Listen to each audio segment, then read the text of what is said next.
O presidente Michel Temer sancionou na semana passada o projeto de lei da reforma trabalhista, que faz uma profunda mudança na legislação e altera em mais de 100 pontos a consolidação das leis trabalhistas, que é de 1943. E para falar um pouco sobre esse assunto, eu recebo agora o advogado, o Dr. Eli Alves da Silva, que é presidente da Comissão de Direito Material do Trabalho da OAB de São Paulo. Olá, doutor Eli. Olá. Obrigado pela presença. Muito obrigado, eu que agradeço o convite. Bom, essas novas normas, elas estão previstas aí para entrar em vigor em novembro, né? 120 dias após aí a sanção do presidente. E o governo se comprometeu a enviar uma medida provisória, uma MP, para rever alguns pontos aí dessa reforma trabalhista antes de ela realmente começar a valer. Quais são esses pontos aí mais divergentes? Dá para a gente colocar na mesa? Primeiramente, é importante destacar que, inicialmente, o governo apresentou uma proposta através do Ministério do Trabalho, cuja proposta tinha por objetivo alterar 7 artigos da CLT. Na realidade, isso, durante a tramitação na Câmara dos Deputados, foram recebidas mais de 800 emendas e, com isso, acabou-se praticamente alterando totalmente o projeto originário e foi aprovado na Câmara dos Deputados uma reforma em 117 artigos da CLT. É evidente que isso foi uma mudança até certo ponto de uma maneira assodada, sem uma discussão mais detalhada com a sociedade, mas evidentemente o governo, com a preocupação de deixar registrado a sua postura de reformas, isso acabou acontecendo. No Senado Federal, apesar de todas as discussões, nada foi alterado e praticamente o que saiu da Câmara é o que foi aprovado e que foi sancionado agora pelo presidente da República. É evidente que, como ficou claro que alguns aspectos dessa nova lei têm algumas incoerências e até mesmo inconstitucionalidades, é que o governo sinalizou que ele iria editar uma medida provisória ou, eventualmente, vetaria alguns artigos dessa reforma, o que, evidentemente, a vedação não aconteceu e tem expectativa agora dessa medida provisória. É evidente que essa medida provisória não tem ainda uma data pré-determinada e eu também não conheço o conteúdo dela, mas podemos já dizer que existem alguns aspectos que o governo sinalizou e se ele colocar isso em prática vai ser realmente muito importante, até para que evite alguma judicialização em relação à inconstitucionalidade de alguns artigos dessa nova legislação. Dentre eles, exatamente a questão do respeito à mulher gestante ou lactante, que ela poderia estar trabalhando em atividade insalubre, bastando para isso simplesmente um atestado médico. É evidente que isso daí ressaltou aos olhos da sociedade, das lideranças de uma maneira geral sindical, porque isso, a grosso modo, é efetivamente uma barbaridade. Porque antes era automático, né, doutor? Exatamente, quer dizer, precisava apresentar esse não atestado, precisava. Né? Grávida ou lactante não ativava em locais insalubres. A outra questão também que tem se debatido muito é com relação à questão da indenização por dano moral. O que significa isso? Uma alteração que trouxe nessa reforma foi que antes o empregado tinha o direito de reclamar do patrão se alguma coisa anormal acontecesse dentro da empresa, onde pudesse ser através do próprio patrão ou através de algum preposto na empresa, que isso causasse-lhe danos morais. Essa indenização era sempre pedida pelo empregado ao empregador. E como a lei não definia qual era o valor dessa indenização, isso ficava sempre a critério do juiz da causa para arbitrar. Com essa legislação ficou pré-determinado, ou está lá pré-determinado, em 4 níveis. Um primeiro nível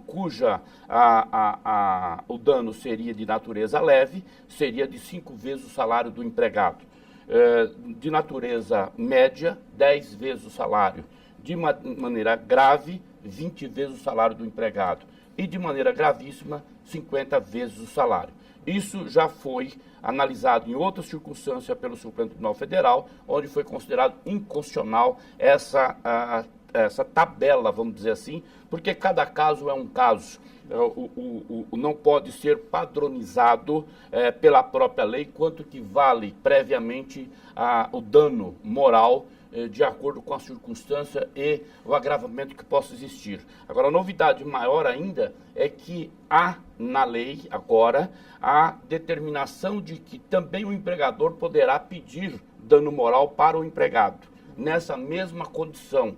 Ou seja, se o empregado atingir moralmente o empregador, ele está sujeito a, de repente, receber uma condenação nessas mesmas proporções que eu acabei de listar.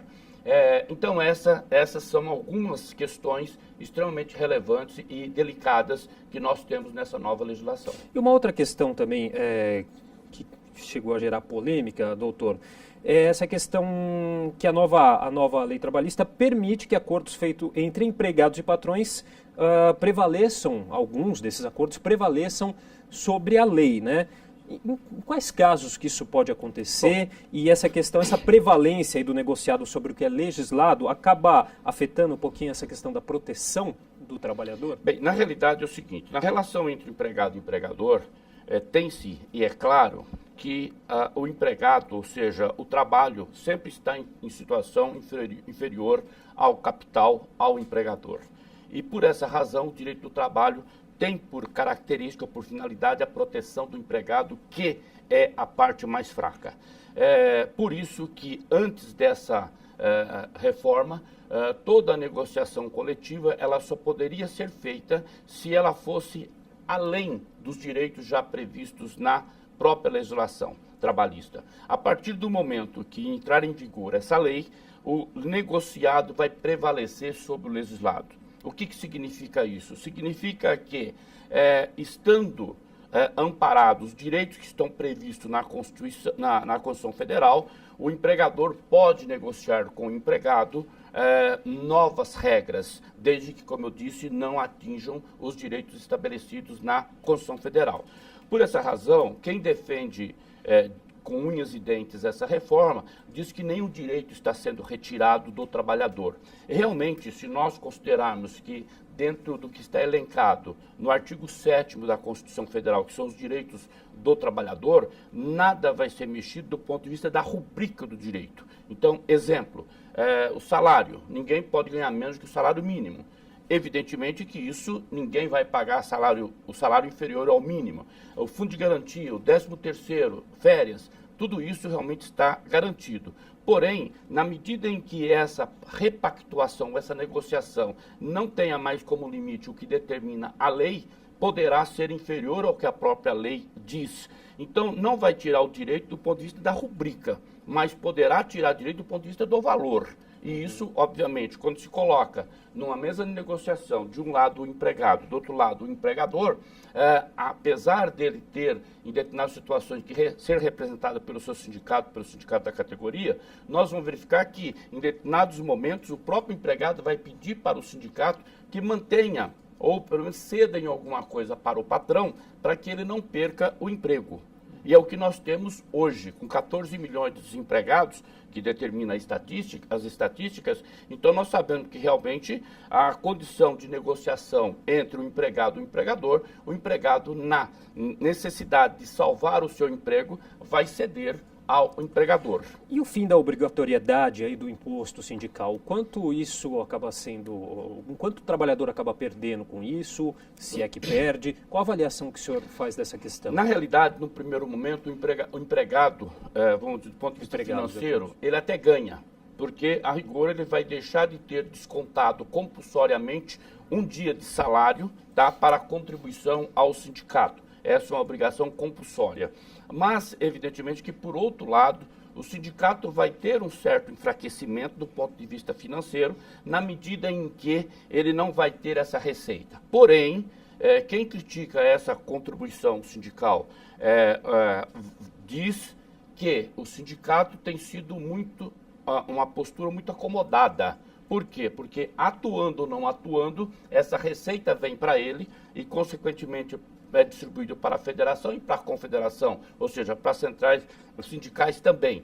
Dessa forma, nós podemos considerar que para o sindicato vai ser uma pancada significativa do ponto de vista de receita. Mas, obviamente, os sindicalistas, as lideranças sindicais, vão ter que realmente se mexerem para que realmente possam trazer para si os associados, que esses associados estariam autorizando a fazer esse desconto no salário dele ou de alguma outra forma. Agora, como eu disse mesmo no começo da entrevista, a CLT é aí da década de 40, de 1940, né?